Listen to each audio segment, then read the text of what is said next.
Hello guys, how are you feeling? It's time for the next video. It is about how to get the best travel experience in the world.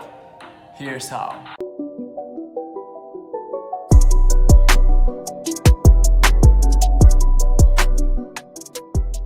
So the first thing you want to figure out when you're thinking about travel experience is who you're gonna go with. Is it gonna be a family? Is it gonna be a partner? Is it gonna be friends? Or are you gonna go by yourself? Because based on that, the main purpose of the trip will be different. It might be for relaxing, it might be for exploring, it might be for partying. So you never know. You want to make sure that things are right in the first instance when you start thinking about traveling somewhere. And here comes the hard part. If you're gonna be going with somebody else and not only by yourself, you need to consider so many other things like variables. Somebody will want to go at summer, somebody will want to go during winter, somebody will want to go tomorrow because just they have either the money or they just feel like tomorrow is the day and they just want to celebrate something. It's one of the hardest things to find time in your friends, family, whatever it may be, partner schedule, because you want to make sure that they're enjoying the whole trip with you. And you want to start planning those things at least 3 to 6 months ahead of the trip. So that way that you can go with your friends, family, relatives, partner, or by yourself, having everything planned, and when you go there you just relax, party, or explore the best thing. So having all of those things in mind, planned 3 to 6 months ahead, will definitely make the whole experience much better. And when it comes down to the planning, you will see that the cost, if you plan ahead, is also much lower. Have a think whether it's best for you to go around bank holidays or just any type of national holidays, because it may be a bit more crowded, having in mind that everybody else will be thinking about going on a holiday at a certain time so that they can have more days off. It may be also a bit more expensive, but if that way it's easier for you and you're going to be getting one more free day, you may want to do this, of course. However, if you want to save a bit more on the cost, you might want to go during not bank holidays. So what that means is that if everybody are going to be going on whatever it may be, that it's a national holiday in your country, you might want to make sure that you're going at totally random other time, either a week beforehand or a week after that. Because that way nobody else will be thinking about such stuff and you'll be able to save on travel, you'll be able to save on rental, like accommodation or wherever it may be, just the place that you want to stay at. And probably I won't be surprised that if you save a bit more when it comes down to efficiency, time planning, because there's gonna be so many more free things to book and choose from. And of course, it all comes down to the main question. What is gonna be the price of the whole trip? Is it gonna be low? Is it gonna be medium? Or is it gonna be high? And of course, determining the price isn't easy, but there's a few things that you can bear in mind when you wanna have the best travel experience ever, and of course, for the most efficient price that you can get. So one of the first things is having in mind the weather. What kind of weather do you want to go at, In what kind of country do you wanna go in? Where is the geographical location? Is it gonna be nearby? Is it gonna be very far from your current destination? And what's gonna be the travel time? Because that's basically on the geographical location. Also, you should consider who you're gonna go with, as I mentioned previously. Is it gonna be family? Is it gonna be partners? Is it gonna be friends? What is it gonna be? Because at the end of the day, if you know who you're going with, you will probably have an estimate of how much you're gonna spend. Because most people, when they go with family, they tend to make it just a bit above average and they will probably aim at relaxing. When people go with their partners, they might spend a bit more, but they will go more towards exploring. And when people go with friends or by themselves, they just want to go partying, and it always ends up spending so much money. And here comes the first tip of the day. I would suggest that you first try to Google something, just something that you have in mind. It might be like pancakes. And if you Google pancakes, a certain stuff will start coming up, like geographical locations. And if you like this country, you can start looking more into it. Or go for Instagram, like there's a super cool page called trip.com, and they suggest so many cool places around the world that people are not so familiar with, so that when you go, you're like, wow. And I didn't even spend that much money going there. Also try just randomly typing the stuff that you're interested in, like literally, whatever it may be, or just secret location around Thailand, something that I personally did. And this is one of the stories that I'm going to be telling you.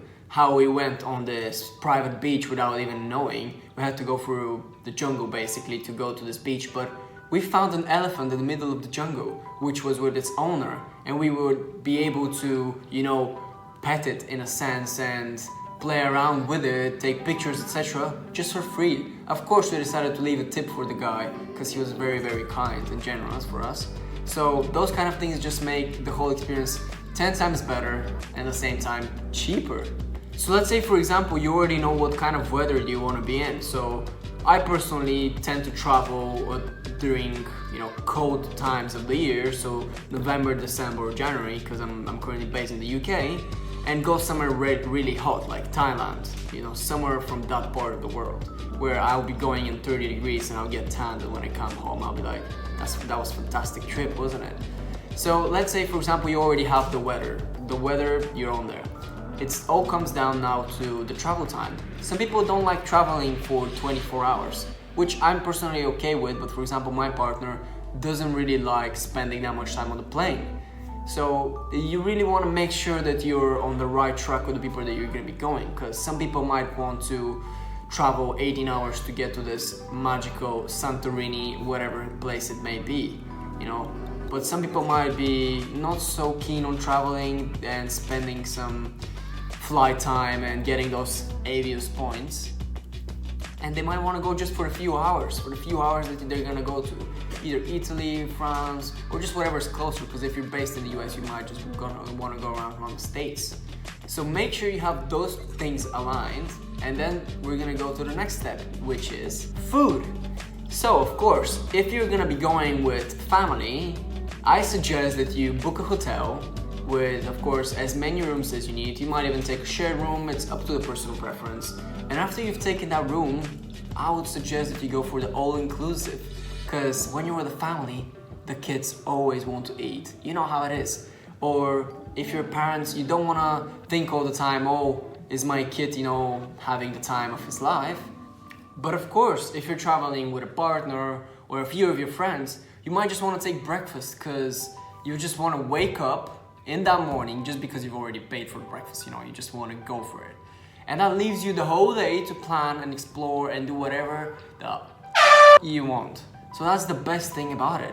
You can do whatever suits you best. So even if you're by yourself, you can decide to go for all the all-inclusive, you know. It's all up to whatever you want to do. You know, there's people that want to go full relaxed mode and just read by the beach, even if they're by themselves. But there's also people that want to get smashed, you know, in the club while they're going for a 10-day weekend in Ibiza, you know. And here comes the question of the day. Make sure to leave in the comments down below what was the best place you've been to and what was the most unexpected thing that actually happened while you were abroad. Okay, so once you already have figured out what's the weather of the geographical location you want to go to, what's the geographical location itself, what's the travel time, what is the main purpose of the whole trip, and who are you gonna go with, it's time to think about the last two things. And that is, how are you gonna get to that place, and how are you gonna transport yourself on that place. Are you gonna be by a taxi, are you gonna rent a car, are you gonna rent a bike, whatever it may be. And of course, where are you gonna stay? You don't wanna stay at a dump, unless you wanna save some money and travel more. However, most people don't. And here comes the second tip of the day. If you're feeling very adventurous and you don't have the time to research all of what I've said, just go and look through apps that can recommend you places to go. And one of which is Lucky Trip. You can just set the parameter. Do you want it to be hot? What's the main purpose? Is it gonna be relaxing? Is it gonna be adventure? Or is it gonna be partying? And they're gonna suggest you tons of places. They also include the pricing of the hotel or apartment or Airbnb, whatever it may be. And they also include the expense from traveling. So it may be like British Airways, it may be Ryanair, it may be whatever it may be. You set the budget as well. So you can set up to, I think, £1,000+, or you can set everywhere up underneath 1,000. And that whole budget comes within the travel, the stay, and a few suggestions of the best places that you can visit on that particular geographical area. Oh, and FYI, that wasn't sponsored, but Lucky Trip, make sure to reach out to me if you want some shoutouts. Let's say you've already narrowed it down, and we're speaking about how are you gonna get there. What is it gonna be, an airplane? Are you gonna be taking a train? Because if some locations are closer to your current geographical location, it makes sense to go with just the cheapest way. Because either way, what you want to explore, see, or party is actually at the place that you're gonna go to. So for example, me personally, if it's gonna be during summertime and most of Europe the weather is good and it's hot, I would just take something which is more convenient rather than, more expensive. Because for me, the comfort at that specific time is not a must. But if I'm gonna be taking a long 10+ hour trip, as I just did in November or December, going all the way to Thailand, I would 100% go for comfort. And by the way, if you were to look, as I previously mentioned, 6 months ahead, you'd be able to get the business class for approximately the same price as for the economy one just a few months before the actual flight. And a few suggestions that you can look at if you want to save some money. You might want to look at stuff as Ryanair or Wizz Air. If you want to go a bit like average or a bit above average, I would say British Airways, American Express. And if you want to go a bit on the high end, I would suggest something like Qatar.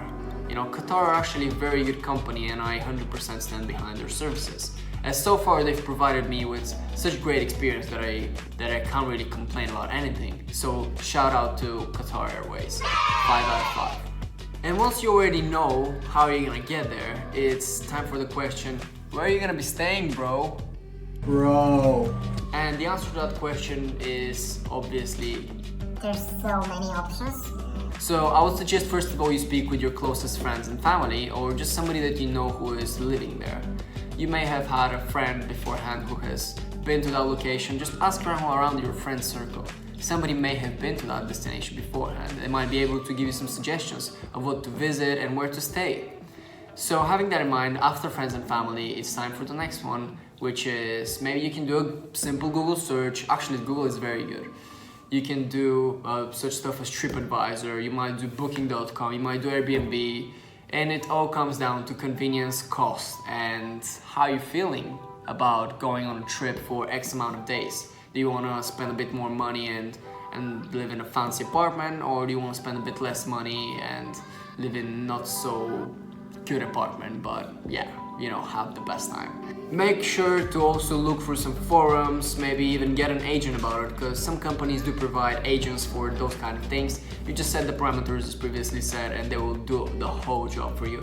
Of course, they get a commission of about 2 to 5%. It really depends on what kind of agent and company you're using for, but it will be mainly around that area. So if you're okay with spending a bit more but having the agent do all the work for you, that's also suitable. Because for example, I tend to not use agents, but for the next trip that I'm going to be going in South Africa, I didn't do anything. It was literally the agent that did everything. And I'm okay with giving him the 2.5% or whatever it may be, because at the end of the day, he saved me so much time and he provided me with so much knowledge, expertise, and just already given, suggestions. That's something that I'm keen on doing. So it might be something that you're worth looking into. And here comes the third tip of the day. Make the research before you go into that agent. You want to make sure that that agent has already a proven track record of providing excellent expertise to make sure that he won't, give you the most expensive deal to make the most commission. Because there are a few people, like a few companies that do that. And of course, they're only for the high class and those people that don't even count their money. So I just want to make sure that you're all aligned and you make sure that you have your priorities set so that you don't spend a boatload of money just to go somewhere where you can spend half of that money. Having said all that, I think it's time for me to give you an example of how I personally have planned my trip, for example, to Thailand. So I started off by discussing with my partner, because that's the person that I went with, when do we actually want to go and what's the main purpose. So we ended up, deciding that it's going to be a relaxing / exploring type of holidays. So it was very easy for us to decide the type of stuff that we're going to be doing. So we're going to be traveling a lot in Thailand itself. So we went to Phuket. I really would recommend that place. So we researched into that area and we found out that it's much cheaper to rent a bike. It's like £2 a day to £4 maximum if you want to get like 150 horses for that bike, and it's quite decent when you think about it, and you just have to fill it up every now and then. It's not even that often, and it's considerably cheap having in mind how much it costs in Britain. So after we've got that sorted, we needed to find out when is gonna be the actual day and how many days are we gonna go to. So we decided to go just around my birthday, so that's 30th of November, and around that time we just wanted to go for at least a few weeks, because if we're gonna be traveling for 16 hours with one transfer in Dubai, we want to make sure that we're making the most of it, because if we're going to be traveling all that time and wasting almost a full day and losing the full day of traveling going there and going back, if not even more, a day and a half, we want to make sure we have enough time to explore and to relax, because we're currently very busy at working and doing our own personal stuff. So it was very important and clear for us what was the goal. After we already got that sorted, we decided to think about how we're actually gonna go there. Do we wanna save from the cost of getting there, or we just wanna go for full comfort for those 16 hours each way? We decided to go for the middle range actually. We decided to go for something called as the Economy Plus, so it's in between economy and it's between business, and that's something that just gives you a bit more leg space and a bit better food, and it's a bit comfier in the whole seat. So if there's not like 5 or 10 people in the same row, there's more like 6 to 7, whereas business is like 2 to 4. Having that in mind, we started looking into places to stay at. This is something that we were very keen on, because we really wanted to spend a bit more on our just whole experience. So we went for something a bit more expensive, which was, you know, getting that penthouse on top of the whole city, so that when we go down at 12 or 2 a.m., whatever it may be, we want to get that best rest, the best sleep until 6-7 a.m. when we have to wake up for all the trips that we've organized for ourselves and go for that amazing passion fruit, and all the fucking amazing fruits. We want to make sure everything's on point. So we went for that sweet little home. We spent a bit more money on it, but we were okay with that because that compensated for our trip going all the way there. Another thing that we were very keen on was renting a bike, as I mentioned. So we wanted to make sure that we're gonna go all around and it's gonna be very, very good. And it's very comfortable. If you are in such a place as Thailand, you will see that it's very busy and very crowded. So being able to sneeze around everywhere and just being able to explore and stop at any certain point if you want, and just pull back on the road and enjoy the view, this is something you can definitely do with a bike. Whereas with a car, you need to think about spaces, you need to think about where you're gonna be able to go and pull off, how you're gonna make this U-turn in the middle of the whole road, and those kind of stuff, which is not very suitable for the type of experience we wanted. And the last thing was, after having the flights, the idea of the whole trip, and where are we gonna stay, it was what are we gonna do during those like 10-14 days. And we decided that we're gonna go full explore mode. So we just went to see elephants, we went to see tigers, we went to see everything we can think about, like private beaches. We went for Big Buddha, we went all around Phuket. We went even to different kind of islands. We had a whole experience to Fifi Islands, and that was something that, it was a bit bigger expense for us because we wanted to make it as private as possible. But at the end of the day, you live only once, so you really can prioritize the stuff that are very important for you. And that was something very important for us, to make sure that we have this privacy and it's allowing us to live into the moment rather than all the time think, oh wait, is somebody gonna actually, sneeze into my food because we're so close. Thank you all so much for watching. Hopefully that gave you some insight on how to get the best experience ever when it comes down to traveling. If you have any questions, please leave them down below. I'm reading all the comments. And make sure to leave a like, because it's gonna help the YouTube algorithm and make me boost up those subscribers. Thank you so much, all guys, again, and see you on to the next one.